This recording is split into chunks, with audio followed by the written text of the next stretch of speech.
again, welcome back to Krida Legal Star channel exclusively designed for income tax and GST latest news and updates. So guys, आज के दिन हम आपके साथ share करने वाले एक बहुत ही इंपॉर्टेंट और इंटरेस्टिंग खबर क्या हो सकती है। देखो भाई, सबसे इंपॉर्टेंट चीज आज के समय में है कैश यानी पैसा। ठीक है, आपके पास आज होंगे 8 इंपॉर्टेंट ट्रांजैक्शंस। जब भी आप कभी कैश के इन ट्रांजैक्शंस पे काम करें, कैश में किसी भी रिस्पेक्ट में वर्किंग करें, तो प्लीज इन बातों का ध्यान जरूर दीजिएगा, क्योंकि डिपार्टमेंट ने लगाई है एक स्पेसिफाइड लिमिट अगर आप कैश ट्रांजैक्शन कर रहे हैं तो, और इस लिमिट को अगर आप करते हैं क्रॉस तो डिपार्टमेंट आप पे स्टर्न एक्शन ले सकता है। जैसे कि स्क्रीन पे आपको दिख रहा होगा, the limit made by the income tax department on the cash transaction. तो ऐसे कौन से हैं कैश ट्रांजैक्शन जिसपे लगा दी है डिपार्टमेंट ने लिमिट। जैसे कि देखो भाई, नॉर्मल सी बात ये आती है, अगर मैं ट्रांजैक्शन की बात करें, आप परचेज करो, सेल करो, किसी भी ग्राउंड्स पे दो तरीके से आप पेमेंट कर सकते हो। या तो आप पेमेंट करोगे in the form of cash, या आप किसी अदर मोड से पेमेंट करोगे। तो अदर पेमेंट मोड क्या हो सकता है आपका? ऑनलाइन पेमेंट मोड, जैसे कि आपका नेट बैंकिंग हो गया, क्रेडिट कार्ड यूज करो, डेबिट कार्ड यूज करो, यूपीआई पेमेंट यूज कर रहे हैं, वॉलेट का पेमेंट यूज कर रहे हैं। तो भाई यहाँ पे सबसे अच्छा ऑथेंटिफाइड डिपार्टमेंट क्या कहता है, भाई आप कर रहे हो ना तो सारे ऑनलाइन पेमेंट्स कर लो। This is well and good, very nice. क्यों? क्योंकि डिपार्टमेंट उसे इजीली ट्रैक कर सकता है। अगर मैं बात करूं यहाँ पे कैश ट्रांजैक्शन की, तो कैश ट्रांजैक्शन इजीली ट्रैकेबल नहीं होता। यहाँ पे डिपार्टमेंट को अपनी आंखें बढ़ानी पड़ती है और उसने यहाँ पे लगा दी है कुछ लिमिट्स। तो लिमिट्स का हमको रखना है बेहद ध्यान। सो भाई स्क्रीन की तरफ बढ़ते हैं, ध्यान से देखो। The type of transactions made in cash, अगर हम कैश में पैसा किसी को ले रहे हैं या दे रहे हैं तो सीधी सी बात है, या तो भाई सेल हो रही होगी, ठीक है, सेल किया तो आपने गेट किया, आपको मिला भाई कैश। परचेज कर रहे हो तो कैश का ट्रांजैक्शन आ गया। आप डोनेशन केस में देते हैं तो भी यहाँ पे कैश फ्लो हो सकता है पॉसिबल। आप एक्सेप्ट कर रहे हो लोन या किसी को दे रहे हो लोन, या अगर आपने प्रॉपर्टी को बेचा है तो टोकन मनी जैसी एक चीज होती है जिस केस में भी आप देते हो कैश। तो इन चीजों को इजीली डिपार्टमेंट मॉनिटर कर ले, इस बात का ध्यान रखना होता है। तो हमें क्या लिमिट दी गई है बाय द डिपार्टमेंट, ये ध्यान से देखिए।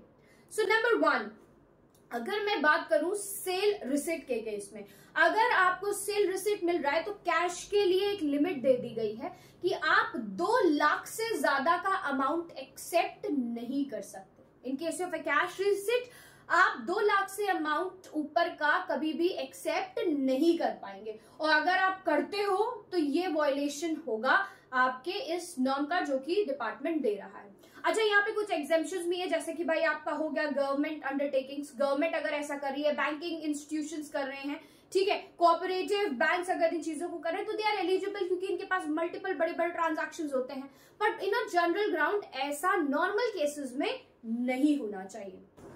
मूविंग टूवर्ड्स अहेड, अगर हम बात करें यहाँ पे एक्सपेंसेस के रिस्पेक्ट में कि जो आप एक्सपेंसेस करते हैं, ठीक है, तो अगर आप कैश के ग्राउंड में एक्सपेंस कर रहे हैं तो पर डे आपकी जो वैल्यू है एक्सपेंस है वो 10,000 से ऊपर एक्सीड नहीं करनी चाहिए। इस बात का रखना होगा आपको ध्यान, ठीक है। और इन दैट केस एक्सेप्शंस भी आ जाता है भाई, आपकी हो गई गवर्नमेंट रिस्पेक्ट में, गवर्नमेंट एक चीज कर सकता है, बैंकिंग कंपनीज हो गई, आपके पोस्ट ऑफिस सेविंग बैंक्स हो गया, कोऑपरेटिव बैंक्स हो गया, ठीक है। अब यहाँ पे एक नोट में स्पेसिफिकली मेंशन किया है, उसे मैं पढ़ूंगी, ध्यान से देखिएगा। If you did 100% of the expense amount will be disallowed while computing your income tax. यहाँ पे मेरी बात बिल्कुल क्लियर करके कह दी गई है कि भाई 10,000 से ऊपर अगर आप कर ले जाते हो ना, तो वो जो जितना भी किया है एक्सपेंस 100% उसको डिसअलाउ कर देगा इनकम टैक्स डिपार्टमेंट। अब ये जो वैल्यू का अमाउंट 10,000 यहाँ हाईलाइट हो रहा है ना, ये 35,000 हो जाता है। किस रिस्पेक्ट में, जरा सा ध्यान से देख लीजिए, that is on lease goods carriage के केस में। यही वैल्यू अगर आप प्रतिदिन 35,000 से ऊपर का खर्चा करते हैं तो आपका ये 100% की वैल्यू डिसअलाउ हो जाएगी अंडर इनकम टैक्स एक्ट या by the income tax department. Moving towards ahead, अगर मैं बात करूं परचेज ऑफ फिक्स्ड असेट्स की, अगर आप फिक्स्ड असेट परचेज कर रहे हैं, आपको एक specified amount of token money देना पड़ता है, ठीक है, तो इस केस में भी यही बात बताई गई है कि 10,000 रुपीज का जो अमाउंट है इससे ऊपर का एक्सटेंशन आप नहीं कर सकते इन अ डे। और अगर आप ऐसा करेंगे, this expense will not be accepted, ये एक्सेप्ट नहीं किया जाएगा, will not be accepted to determine the actual cost of such asset and no depreciation benefit will be available, ठीक है। तो ये चीज का आपको रखना है ध्यान। अब मूविंग टूवर्ड्स अहेड, अगर हम बात कर लेते हैं यहाँ पे एक्सेप्टिंग योर सर्टेन लोन्स, ठीक है, accepting certain loans and deposits, token money, अगर आप एक्सेप्ट करते हो तो अगर आप कैश में एक्सेप्ट कर रहे हो तो उसकी भी लिमिट यहाँ पे दे दी है, दैट इज 20,000 रुपीज। 20,000 रुपीज से ज्यादा का एक्सेप्टेंस आपको नहीं मिलेगा। और एक्सेप्शन जैसे कि हर जगह प्रीवेल होता है भाई, वो गवर्नमेंट है, बैंकिंग कंपनीज हो गया, आपका पोस्ट ऑफिस सेविंग बैंक हो गया या कोऑपरेटिव बैंक हो गया।